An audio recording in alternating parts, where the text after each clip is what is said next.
മാന്യപ്രേക്ഷകർക്ക് എൻ്റെ പ്രണാമം.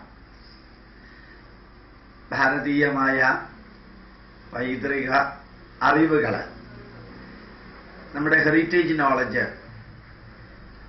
എങ്ങനെ ലോകത്തിന് പ്രയോജനപ്പെടുന്നു എന്നുള്ളതിന്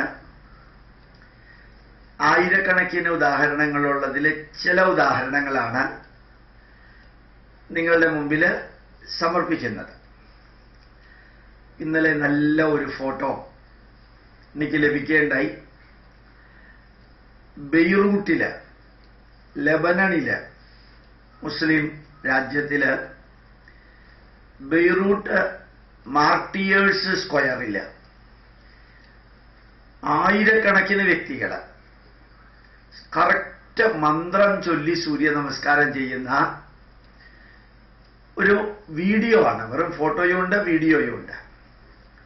ഒരു മുസ്ലിം രാജ്യത്തില്, അതും അരോഗന്റെ ആൾക്കാരാണെന്ന് ചിലര് പറയുന്ന ലെബനണില്, ബെയ്റൂട്ടില്, മാർട്ടിയേഴ്സ് സ്ക്വയറില് ആയിരക്കണക്കിന് ആൾക്കാര് കറക്റ്റായിട്ട് 10 സ്റ്റെപ്പിലൂടെ 10 യോഗാസനങ്ങൾ ചേർന്ന സൂര്യ നമസ്കാരം ചെയ്യാം. ഈ സൂര്യ നമസ്കാരത്തിനെ all India institute of medical science king of the exercises എന്നാ പറയാ.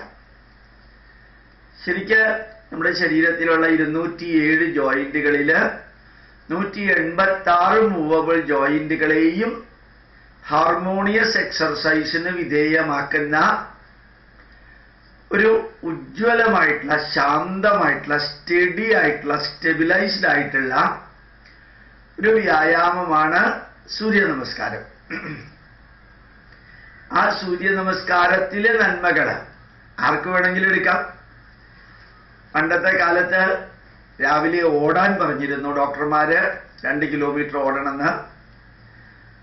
പിന്നെ പറഞ്ഞു ഓടുന്നത് റിസ്ക് ആണ്, ബ്രിസ്ക് വാക്കിംഗ് മതി എന്ന് പറഞ്ഞു. അത് കഴിഞ്ഞിട്ട് ഡോക്ടർമാർ പറഞ്ഞു അതും ചിലപ്പോൾ ഡേഞ്ചറസ് ആണ്, 1 കിലോമീറ്റർ നടന്നാൽ മതി എന്ന് പറഞ്ഞു.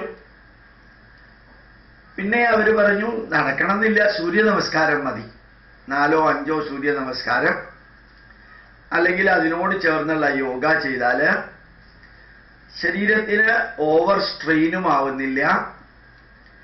അതേസമയത്ത് എല്ലാ മൂവബിൾ ജോയിന്റുകളും ഹാർമോണിയസ് എക്സർസൈസിന് വിധേയമാകും, ബ്ലഡ് സർക്കുലേഷൻ കൂടും, നമ്മുടെ മസിലുകൾക്കിടയ്ക്കുള്ള ലാക്റ്റിക് ആസിഡുകളും മറ്റ് ബഫർ സിസ്റ്റങ്ങളും എല്ലാം ബ്ലഡിന്റെ മെയിൻ സ്ട്രീമിലേക്ക് വരും. അപ്പോ ആ ബ്ലഡ് സർക്കുലേഷൻ കൂടുമ്പോൾ അതനുസരിച്ച് കിഡ്നി വഴിക്ക് നമ്മുടെ ബ്ലഡില് ആവശ്യമില്ലാതെ ഡെപ്പോസിറ്റ് ചെയ്തിരിക്കുന്ന അയോണിക് കോമ്പോണന്റുകൾ ഫിൽട്ടർ ചെയ്ത് മാറ്റാൻ സാധിക്കും.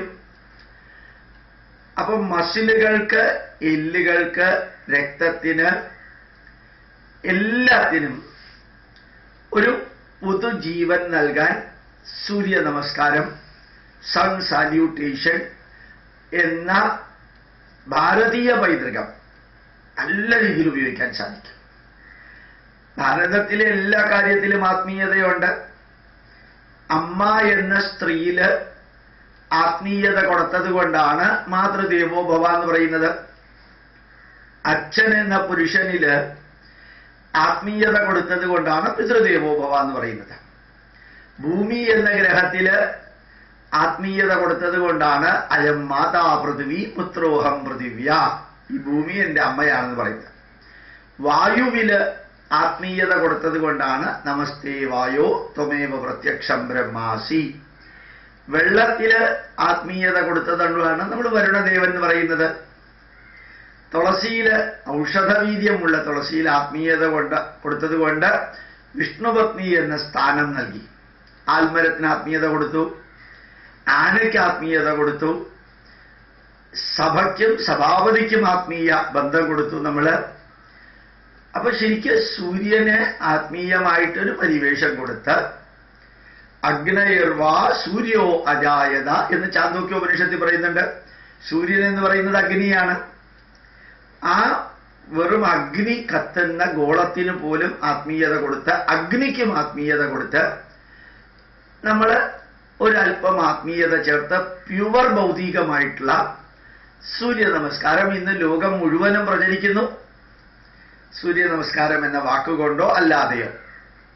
അടുത്ത കാലത്ത് തൊടുപുഴ തുടങ്ങിയ സ്ഥലങ്ങളില് ഒരു കന്യാസ്ത്രീ പള്ളിയിലും ക്രിസ്ത്യൻ സംഘടനകളിലുമെല്ലാം സൂര്യ നമസ്കാരം ചെയ്യിക്കുമ്പോൾ അത് കണ്ടുകൊണ്ട് ഒരു ബിഷപ്പ് വന്ന് പറഞ്ഞു അത്രേ, സൂര്യ നമസ്കാരം ഒന്നും നമ്മുടെ മതത്തിൽ പറ്റില്ല, അത് നമ്മളുടെ മതത്തിനെതിരാണ്.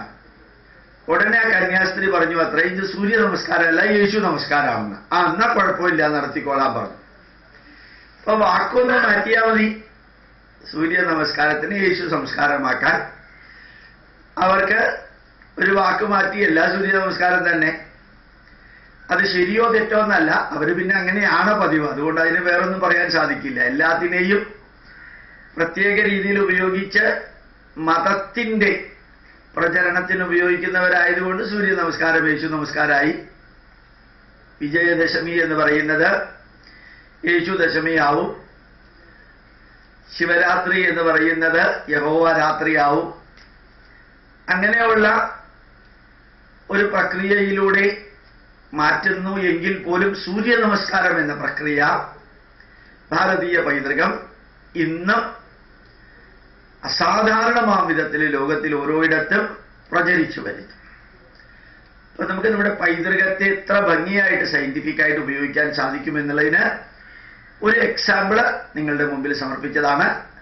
RSSകാര് 1925 മുതൽക്ക് മിത്രായ നമഃ, വരുണായ നമഃ, വായവേ നമഃ എന്നൊക്കെ പറഞ്ഞ്, സൂര്യായ നമഃ, ഭാസ്കരായ നമഃ എന്നൊക്കെ പറഞ്ഞ് നല്ല ഭംഗിയായിട്ട് സൂര്യ നമസ്കാരം യോഗാസനത്തിന്റെ അടിസ്ഥാനത്തിൽ തന്നെ ചെയ്യാറുണ്ട്.